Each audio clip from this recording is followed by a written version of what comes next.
Ring the police. Right now at 11 o'clock, robbed at gunpoint while on tour here in the Bay Area. So imagine this. You're on tour living the indie band dream, fresh off of the plane from London. You stop for a quick caffeine fix at Starbucks, only to find out someone is outside ransacking your van. You step out to confront the thieves and bam, they pull a gun on you. What do? Members of a British rock band are telling us now the frightening experience, how it unfolded, what happened next, and what has had them especially rattled. Now, the thieves got away with a lot, but band members still have their instruments. NBC Bay Area's Terry McSweeney has their story. Get down, Lauren, get down.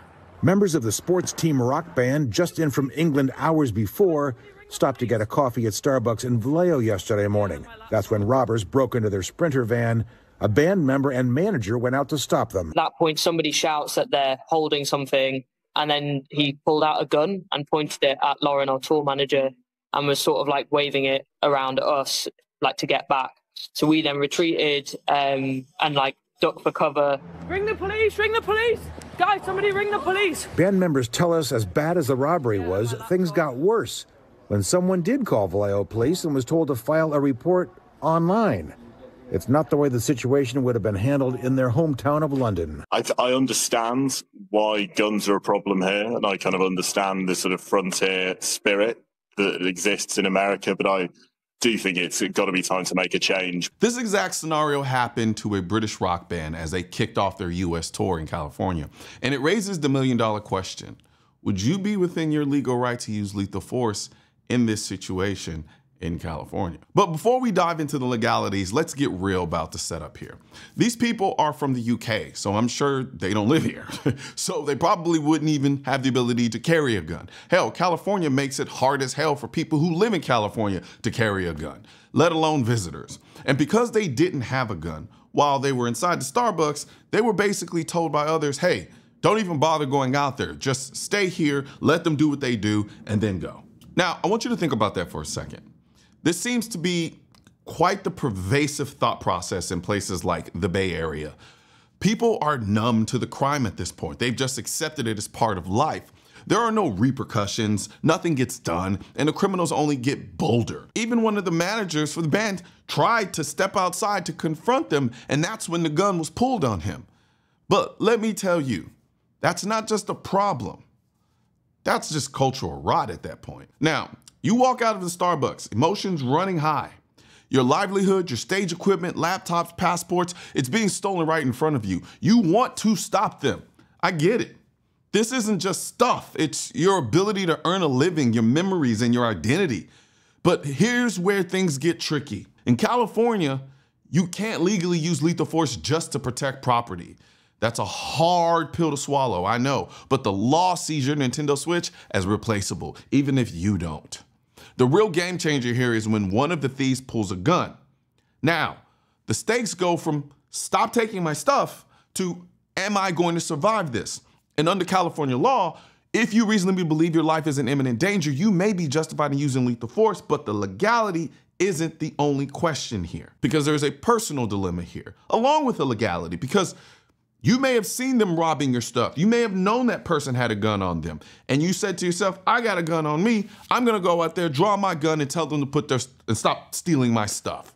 Now, I'm a Texan, as you can see here, through and through. I live in Texas, and in Texas, everybody has a gun. And in Texas, you, under certain circumstances, can use lethal force to stop somebody from stealing your property. Very specific situations, but it can be done. However, we're in California. Now, if I were in their shoes, standing there watching someone ransack my van with all of my gear, my equipment, maybe even replaceable items, what would I do? Well, none of what I'm about to say is legal advice. This is just me giving you the thought process that would go through my mind in a situation like this in California. So you see someone stealing from your car, and then you notice they have a gun on them. The question is, can you pull out your gun and use deadly force? Short answer is no. Not unless you're about to become the star of your own self-defense story. Here's the deal. California is one of those states where they're more worried about your response to crime than the crime itself. The law doesn't let you use deadly force just because someone's helping themselves to your property, even if they are carrying a gun while they're doing it. Why? because deadly force is only legal if you're in immediate danger of death or great bodily harm. Now, let's look at this scenario. If this person is just rummaging through your car and hasn't so much as looked in your direction with that gun, you can't just go full John Wick on them. They have to pose a direct imminent threat to you or someone else. In other words, if they're not pointing that gun at you or doing something that screams, "I'm about to shoot you," the law sees you pulling the trigger as overkill. And trust me, you do not want to end up on the wrong side of California's legal system. It's not friendly territory for gun owners. But here's where things get dicey. Let's say they turn towards you, start reaching for the gun, or make some kind of move that makes you think this person's about to make me a hashtag. At that point, you're not protecting your car anymore. You're protecting your life. And that's where self-defense laws kick in. California will let you defend yourself if the threat is real and immediate. But even then, the force you use has to be proportional to the threat. You can't just light someone up because they looked suspicious. Because California loves to turn a self-defense situation into a courtroom drama, if you use deadly force when the law doesn't justify it, you could be hit with criminal charges like manslaughter or murder. And even if you dodge the criminal side, the thief's family could come after you with a civil lawsuit. Now imagine that. You're out here defending your life, and now you're the bad guy. Yeah, I know, it's ridiculous as hell, but it is real. So what's the best move?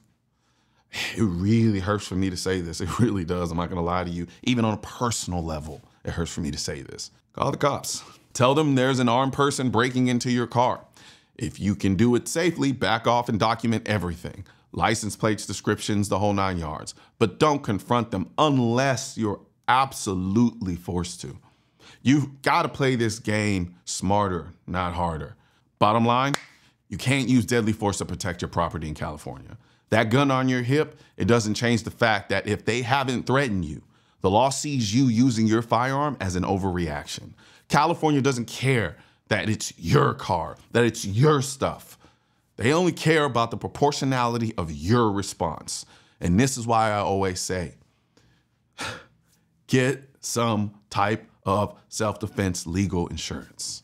Something that you can get from, say, an organization like USCCA, which is the sponsor of today's video. I like USCCA because it's comprehensive. It's not just self-defense insurance. You also get information, knowledge, and training so that you can navigate these types of complex issues so that you can just avoid it altogether instead of having to kind of run through the legal system or get ran through the legal system. Because I assure you don't want to go to court. You don't want to have to deal with this on a legal level.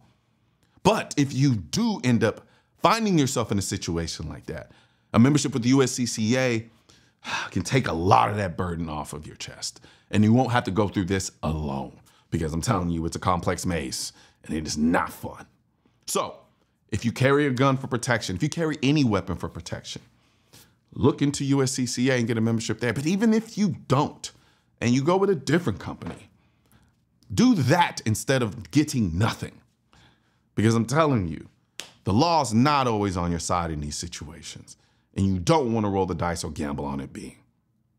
So, if you want to learn more about a USCCA membership, hit the link in the description section of this video. And no, still going on right now until Christmas.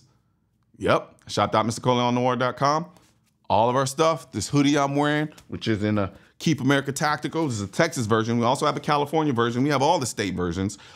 We got all our hats, all our shirts, hoodies, sweats, all of them. 15% off when you use the code DEFENDAMERICA.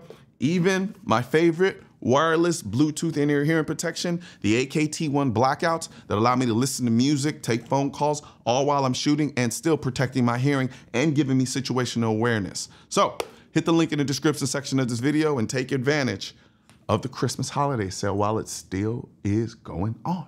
One thing's for certain and two things are for sure. Politicians and tech giants don't want gun content to be recommended to you. And we're all fighting this culture war together. Now you can help do your part by liking, commenting, subscribing to the channel, but most importantly, sharing this video with at least one person. Together we can stop the suppression of our 2A rights. And don't forget to click the link in the description section of this video for the products that I mentioned in this video.